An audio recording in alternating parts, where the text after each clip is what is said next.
aumento do consumo de água é crescente e a redução da quantidade e da qualidade da água leva a uma situação que muitos países do mundo hoje importam águas a preço superior ao preço do petróleo.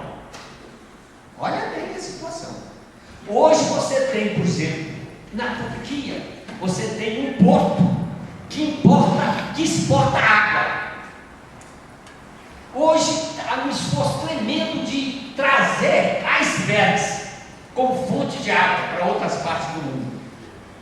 Hoje há uma forma de você exportar água sem entender, que é exportar alimento, porque o alimento contém uma grande quantidade de água. Enfim, a água hoje é um problema vital. E há um processo de degradação da água, pela destruição das matas ciliares, pelo uso excessivo exatamente de componentes químicos na agricultura. Enfim, há um conjunto de fatores que têm degradado seriamente o produto dos rios. Num caso importante, hoje, também nessa área da água, o Brasil é o maior potencial de água do mundo. Tem 12% da água, 12%. Isso para não falar da água subterrânea. Nós temos aqui, quer dizer, o grande é o aquífero Guarani, que é um potencial brutal. Então é outra razão pela qual o Imperatriz também tem. Então essa questão dos recursos naturais no Brasil, quer dizer, é fundamental, porque nós estamos extremamente ricos em exatamente biodiversidade, extremamente rico em água, enfim, é aqui extremamente rico em minério, por isso é que o Imperatriz agora descobre-se o pré-sal. Não foi à toa que o Império norte-americano reativou a quarta frota. Então vocês veem como é que a questão ambiental ela é muito mais importante que a gente possa se dar conta. Ela é algo estratégico, por isso é que o PCdoB está colocando como um elemento estruturante do novo projeto de desenvolvimento. Por exemplo, uma questão chave dessa discussão toda é o papel da energia. Você não tem condições de se desenvolver sem a energia. Então, por outro lado, a energia fóssil ela é altamente poluidora.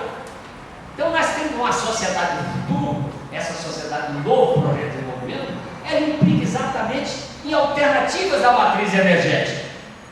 Isso é fundamental. Isso implica na economia de energia, na economia de recursos naturais, na economia de água. Agora, isso também não significa que nós possamos aceitar, em função de interesses alienígenas, que se procure fazer a confusão como fazem em relação à criação de um hidrelétrico na Amazônia. Agora, nós nem podemos aceitar que a hidrelétrica na Amazônia destrua o meio ambiente, mas também não podemos estabelecer que a Amazônia é um terreno intocável, que não tem desenvolvimento. Olha bem, então, aí nós estamos fora dos dois extremos. Nem aceitamos destruição da Amazônia e nem aceitamos a Amazônia que não se desenvolva. Nós defendemos o desenvolvimento sustentável da Amazônia. Nós defendemos que na Amazônia, digamos assim, a preservação, a defesa do meio ambiente tem que ser muito mais radical e muito mais decisiva do que no resto do Brasil. Exatamente pela riqueza que ela tem e que as outras regiões não têm. Exatamente pela biodiversidade.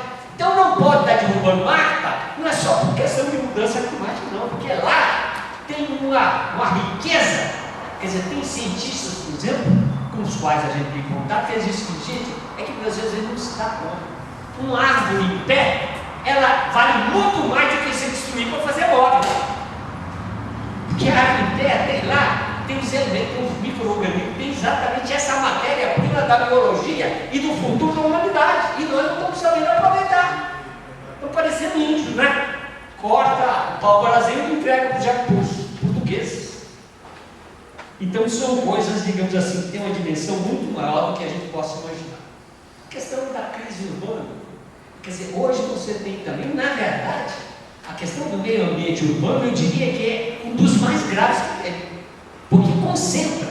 Hoje você tem, por exemplo, uma situação em que você tinha, em 1950, 36% da população estavam nas cidades. Em 2000, 81,25%.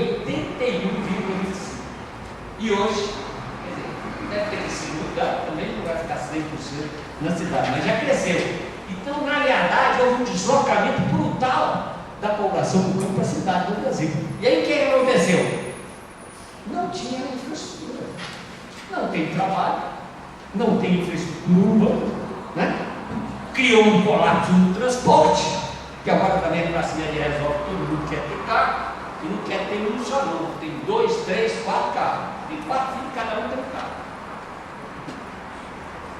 Então, o problema da imperialização, porque também é o seguinte, se constrói uma cidade e mete asfalto e mete cimento para tudo que é lado. A água cai para ele, e para onde a água cai? Cria uma situação grave, imperialização do solo. Então, se você tivesse um modelo de desenvolvimento sustentável, você previa isso, porque as consequências são graves. Leva a morte, leva a destruição, leva o diabo, essa imperialização do solo. Isso para não falar da poluição das cidades, para não falar, quer dizer, dos problemas causados para a saúde, para a questão do transporte. Mas não só o problema da saúde, né? A questão da poluição urbana, da poluição visual, da poluição sonora.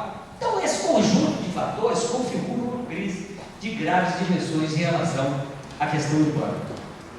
Então, aí se coloca um problema para nós. O problema é o seguinte: na realidade, do ponto de vista da concepção do PCdoB,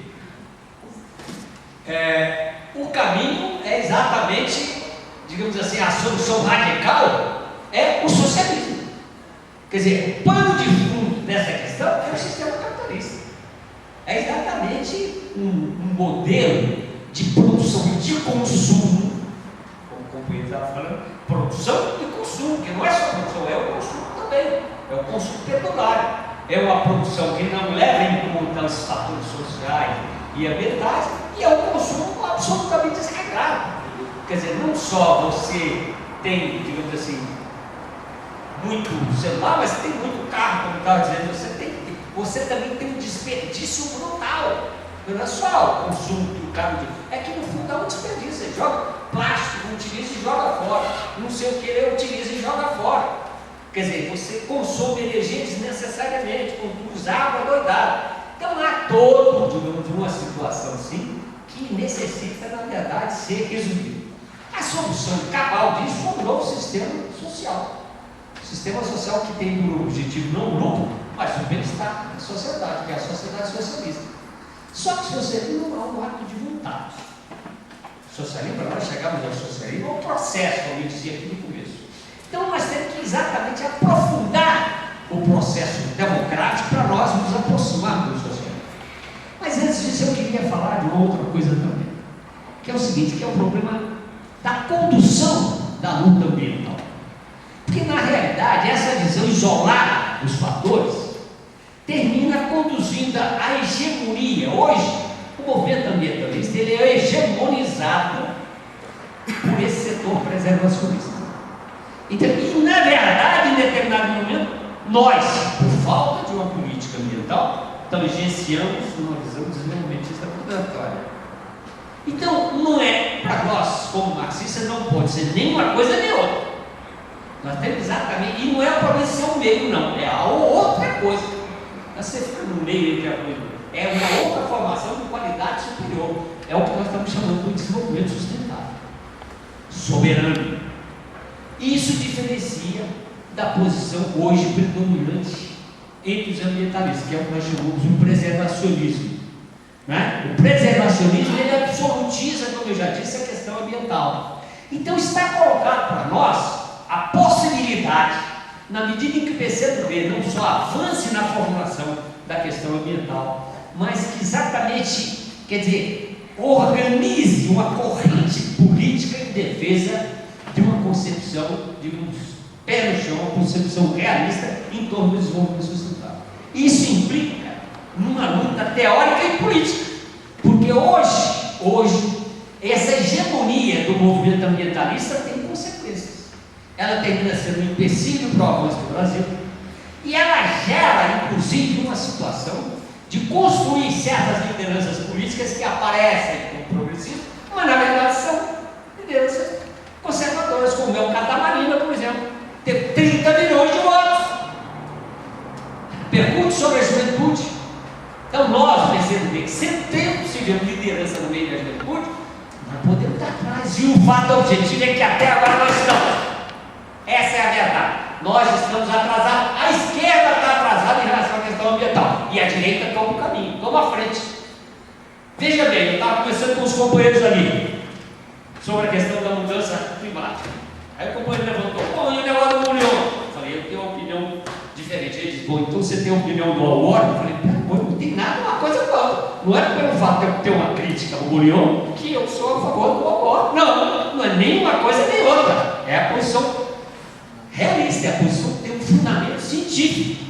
O fundamento da base da teoria científica que é o marxismo.